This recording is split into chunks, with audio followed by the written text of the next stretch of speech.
so they did put Germans in there too. German criminals sometimes. I didn't realize that. How do you like that? I had no idea. I've heard that. And I didn't know that.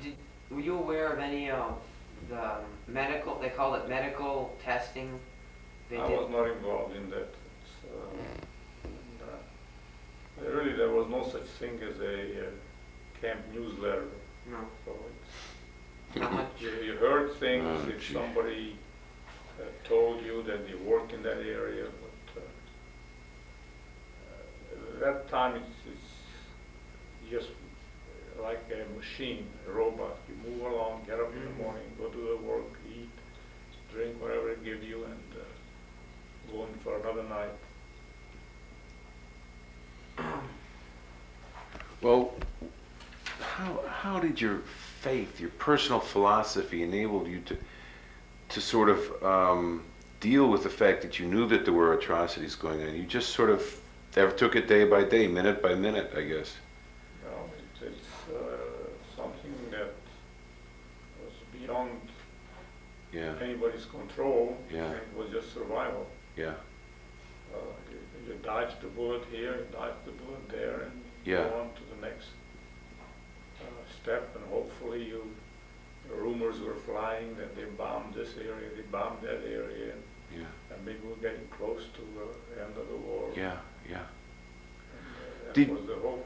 Did you have any idea of what was happening with the United States and Scandinavia and Great Britain and France and Russia and these other countries and the Germans? Did you have any knowledge? Oh, you could tell from the attitude of the Germans that things weren't going too well. But you didn't speak German or anything? Well, yeah, you pick up Yiddish, you pick up some because of the different people in there, and the rumors do get around. But to us, it was just a matter of will it come in time? Will it come fast enough? We can still hang around.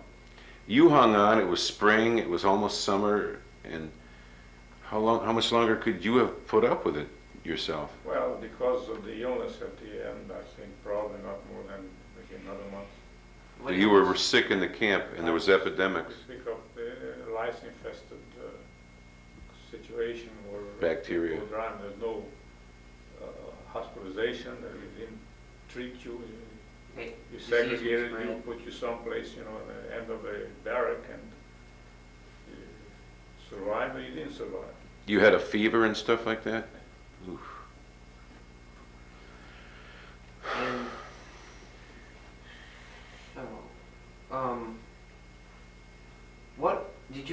were you ever aware of anyone trying to escape? Not from that. It was, they had, how many guards to every person? A lot of? Well, they had watchtowers all around. It's like a prison, Prison. They watch it, and they have dogs, and they have their military barracks on the outside of the fenced area, so there were plenty of them. Were the dogs set on people? I had no personal experience.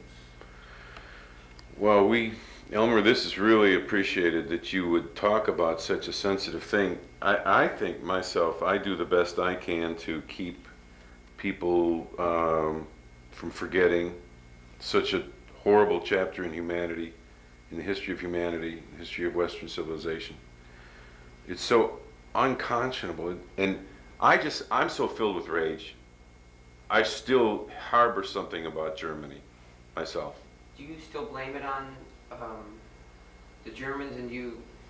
Well, they're responsible because they claim, well, I didn't know, but I don't believe that. I think that my mother. The population had to know that these people from their midst were disappearing, and